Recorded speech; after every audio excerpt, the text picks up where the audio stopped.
Olá pessoal, sou Dorival Fagundes, esse aqui é o canal Para Além da Academia e hoje nós estamos com uma convidada muito ilustre, muito querida, uma pesquisadora assim, de extremo sucesso, amiga nossa, assim, companheira já desde a faculdade, que é a Gabriela Campos Pedroso, que gentilmente, com alguma insistência da nossa parte, aceitou aí o nosso convite para participar aqui do nosso canal, da nossa entrevista.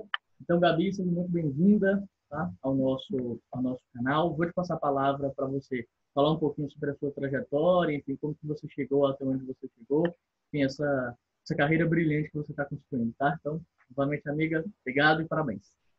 Obrigada, obrigada. Fico lisonjeada da carreira brilhante, a gente está almejando. Bom, eu fiz meu bacharelado em Direito, né, contigo, lá na UFRJ. A gente se formou no final de 2016. Depois, em 2018, eu iniciei meu mestrado em Tilburg, na Holanda. É uma cidade pequenininha que é quase fronteira com a Bélgica. E lá eu estudei vitimologia e justiça criminal. É um mestrado da Faculdade de Direito. Não é um LLM, apesar de ser da Faculdade de Direito, é um Master of Science. E no final, é importante ressaltar, né? Muita gente pensa que é um LLM. E no final do mestrado eu iniciei estágio no TPI, né, no Tribunal Penal Internacional, também na Holanda. Depois de 6 meses de estágio, eu fiquei 3 meses como funcionária do tribunal de forma temporária, até final do ano passado. E esse ano, em março, eu comecei como trainee no Parlamento Europeu, em Bruxelas, que é onde eu estou morando atualmente. E meu contrato lá acaba daqui a um mês e meio, mais ou menos. Então, depois vai ser surpresa, nem eu sei o que vai acontecer. Entendi. Maravilha, maravilha. Tá vendo? Essa é uma carreira de sucesso, né? Tá aí galgando, trabalhando em excelentes postos na Europa. Depois a gente, no finalzinho, pode até falar um pouquinho disso, se você tiver alguma dica, alguma questão assim, para falar para os brasileiros, enfim, para outras nacionalidades também, né, eventualmente, que queiram aí estar na nossa Claro. Europa. Tá bom? Uhum. Show de bola. Então, dada essa nossa introdução, amiga, acho que a gente pode, enfim, já passando para o seu trabalho, e eu perguntaria assim, de onde surgiu a ideia, né, de trabalhar esse tema específico? Bom, a minha tese foi sobre a participação da vítima, né, no Tribunal Penal Internacional, então foi específico naquele tribunal. Mas a ideia em si de trabalhar a participação da vítima versus a presunção de inocência surgiu assim que eu comecei o meu mestrado. Não especificamente no TPI, mas essa ideia das duas proteções processuais, né? Que na minha cabeça eram muito conflitantes. Porque no meu estudo de direito criminal no Brasil, eu nunca vi um estudo de vitimologia. Normalmente, na faculdade de Direito no Brasil, a gente sempre estuda o acusado e o Estado, ponto. Você não estuda a vítima, o que é interessante para ela, como a vítima pode participar. No máximo, você vê a vítima como testemunha, né? Mas, assim, como um participante, como um páreo, digamos assim, tanto em relação ao Estado quanto em relação ao acusado, para mim isso foi uma coisa muito nova. Então, assim que eu comecei a estudar, eu vim com a mentalidade do brasileira, né, do que eu tinha estudado no Brasil. Então, eu falei, nossa, que absurdo! Como que a vítima vai participar e dar opinião em alguma coisa? Isso vai ferir com certeza a presunção de inocência. Não tem jeito que as duas coisas possam conviver, né?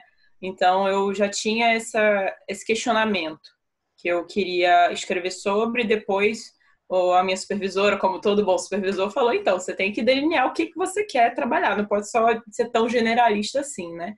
E daí eu tive que escolher uma jurisdição, que no caso foi a internacional do TPI.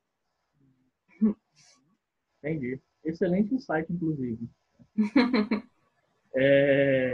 E qual a hipótese da pesquisa? Bom, essa questão é um pouco difícil de delinear, porque assim, a tese foi toda escrita em inglês, né? O mestrado foi todo em inglês. Então a gente não usava esse termo hipótese, igual a gente usa no Brasil. Então, eu não sei muito bem responder, mas assim, o que a gente tratava era qual era o problema que você via naquele assunto, né? E o que você gostaria de responder através daquele problema que você observou. né? Uhum. Então, no meu caso, eu não sou muito boa em metodologia, essa parte de escrita, mas pelo que eu entendo, a hipótese seria mais eu pensar em X e querer confirmar ou não X. Isso seria uma hipótese. Mas no meu caso, na minha tese, eu não tinha uma frase ou uma ideia que eu queria confirmar ou deixar de confirmar. Não, na verdade, eu queria descobrir algo, né? Então, tanto é que eu lembro que a minha supervisora, ela falou, a sua research question não pode começar com what, que seria o quê. Você tem que começar ou com how, de como, ou com why, de porquê. Porque eu não posso simplesmente colocar uma frase e falar o que seria isso. O que é isso? Isso, ela falou, isso é mais para nível de bacharelado. No mestrado, aqui você tem que trabalhar mais de como funciona, qual é a extensão daquilo, por que que isso está acontecendo. E até para evitar da pessoa ser parcial, sabe? De você já vir com um pré-conceito na cabeça e querer confirmar ou não aquele conceito. Então, no meu caso, a hipótese, que eu não gosto de chamar de hipótese, mas enfim, seria como funciona a participação da vítima no TPI e a presunção de inocência. Então, como os dois funcionam e principalmente como eles funcionam juntos, né? Então, não foi para confirmar ou deixar de confirmar nada, foi mais para entender a dinâmica, descrever no meu trabalho e, no final, dar algumas ideias de como poderia melhorar, se é que não estava já bom o suficiente, né? Então, foi mais essa questão mesmo.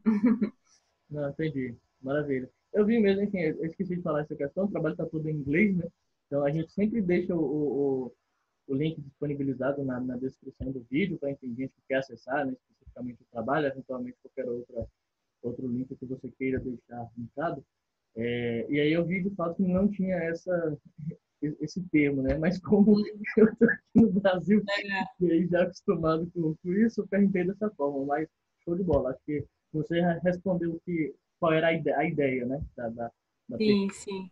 desculpe as minhas limitações técnicas. Maravilha. E quais são os objetivos do trabalho? Então, o objetivo principal, como dito antes, era entender a dinâmica, né, dessas ambas proteções processuais, garantias processuais, melhor dizendo, mas principalmente eu queria entender se de fato uma estaria de acordo com a outra ou se uma iria prejudicar a outra de alguma forma. Principalmente porque no artigo 68 do Estatuto de Roma, ele diz que a participação da vítima ela tem que ocorrer de forma, como eu posso dizer, de forma não é igualitária, mas de uma forma que não vai prejudicar a presunção de inocência, né? Então, ela tem que ocorrer de acordo com a presunção de inocência sem prejudicar aquele outro direito da outra parte do processo, que seria o acusado. Então, o meu objetivo era identificar se de fato o artigo estava sendo seguido na prática, né? Porque na teoria é tudo muito bonito, fala ok, a gente vai dar a presunção de inocência, a gente vai dar a presunção de vítima, né, para as vítimas, mas como isso funciona na prática? De fato, está sendo de uma forma paralela ou será que um está interferindo no outro?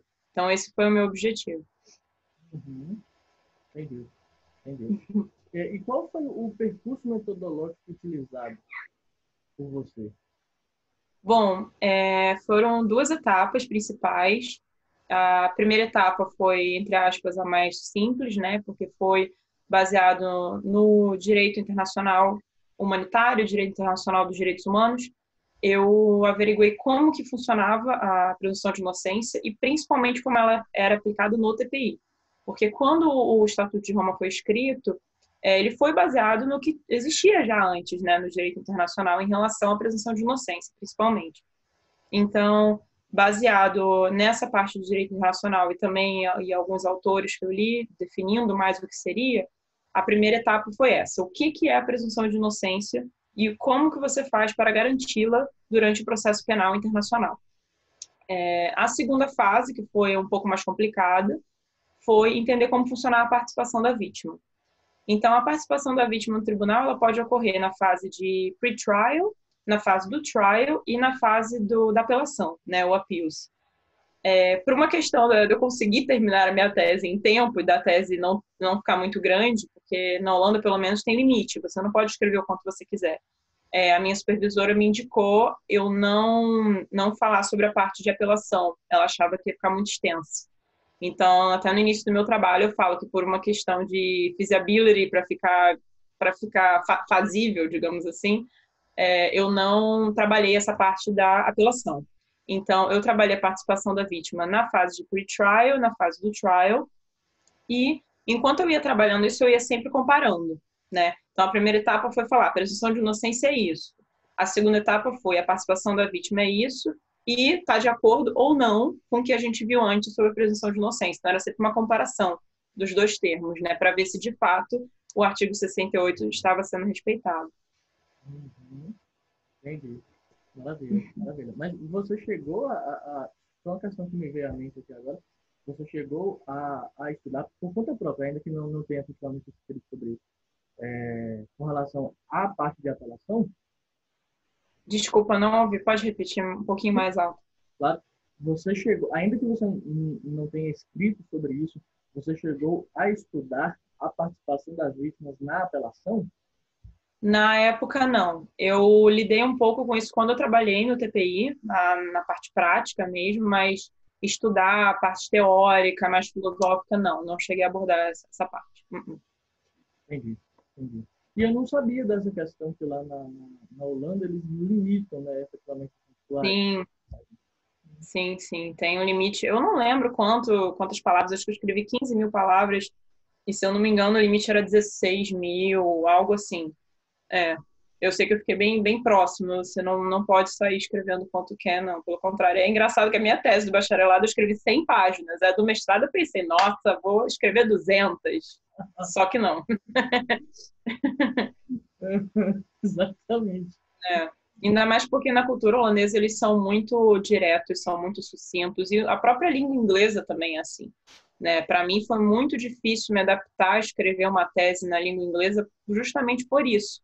Porque no português a gente descreve muito, faz uma frase de 4 linhas. Minha supervisora falou, se a frase tiver mais do que 2 linhas, pode esquecer.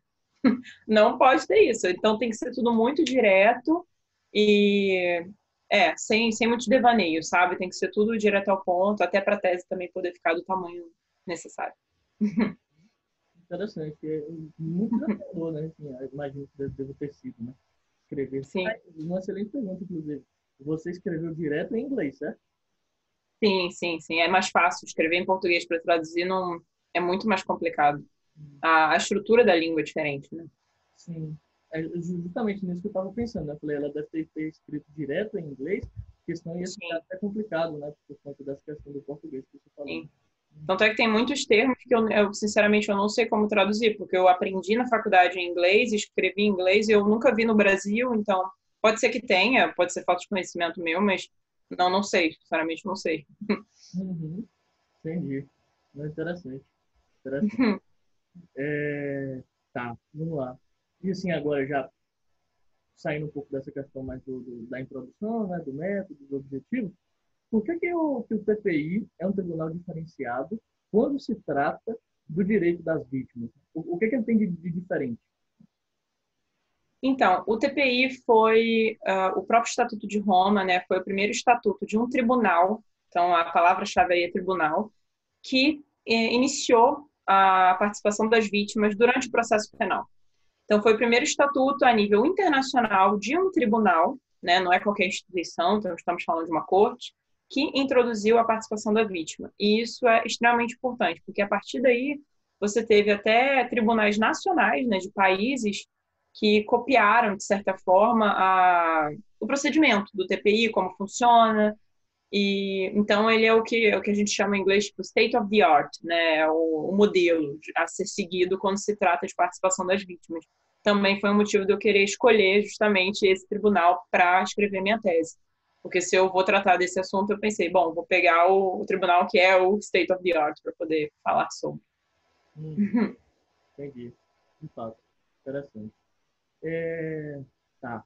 E assim, por quais motivos a presunção de inocência e a participação das vítimas são pedras angulares de um julgamento justo e imparcial?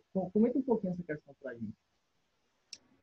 Bom, então, esse é uma explicação que para mim foi muito nova. Hoje em dia já tipo, taking for granted, né? Eu já tomo isso como algo natural. Mas foi algo muito interessante que eu aprendi no mestrado. É a seguinte coisa: no Brasil, a gente estuda muito que quando você não tem a garantia processual da presunção de inocência, você pode acabar condenando uma pessoa inocente, e isso traz muitos problemas psicológicos para a pessoa, até para a sociedade em geral, né? Tanto para o individual quanto para o social.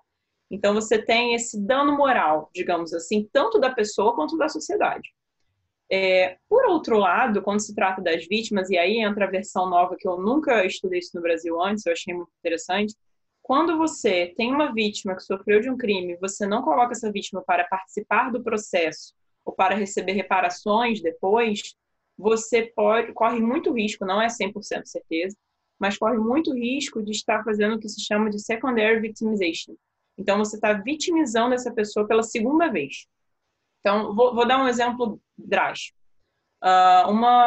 Uma pessoa foi estuprada por outra pessoa, um crime de estupro. E aí, a vítima, no caso, não é levada em consideração durante o processo. Ela não tem direito a falar a opinião dela, contar o que aconteceu com ela, expressar o que ela sentiu, ou o que ela viu, ou os fatos que aconteceram.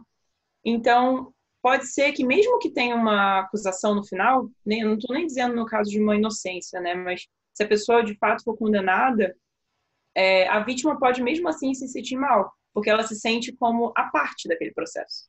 Ela não se sente fazendo parte, ela se sente como alguém do lado de fora e só vê o Estado brigando contra o acusado, e é isso. Ninguém está se importando com o que ela passou ou com o que ela sentiu. E quando a pessoa, o acusado, é inocentada, pior ainda. Então, a gente estuda muito nesse mestrado de vitimologia o fato de que todo o processo penal, se você fizer com que a vítima participe, você está ajudando no processo de cura, muitas aspas, mas né, no processo de cura da vítima em relação à vitimização que ela sofreu. Então, a partir do momento que uma pessoa foi violentada de uma forma grave como essa, e ela pode participar do processo, ela pode, o que no TPI ocorre, por exemplo, as pessoas têm direito a fazer um opening statement ou closing statement. Então, no início do processo, ela pode ler para os juízes na sala de audiência e falar o que ela sentiu, o que aconteceu com ela, tudo, como a vida dela mudou por conta daquele crime que ocorreu. E isso para a vítima é muito importante, porque ela se sente parte do processo. Ela não está sentada num banco vendo o Estado brigando com uma pessoa e é isso, né? Então, você insere a vítima ali dentro. Então, essas são as duas pedras angulares que eu acho extremamente importantes, extremamente interessantes, e que antes eu só tinha visão de uma delas, que era da presunção de inocência, né? Uhum. Se eu estiver falando muito, você pode me interromper. Se você assistir, sem críticas, enfim, porque eu acho que cada um responde de um jeito, né? Acho que você está sendo super sucinta, talvez a mais sucinta de todas as entrevistas que a gente já tenha feito. Então, fica tranquila, tá? Ok. Fica tranquila mesmo, assim, no seu tempo, tá? Sinta-se à vontade para querer discutir mais determinado assunto, menos outro. Estamos aqui porque Ok. você manda no canal. Tá bom, tá ótimo. Tranquilo. Então, maravilha. A gente vai fechar esse bloco aqui agora para começar um próximo, tá bom? Tá ótimo.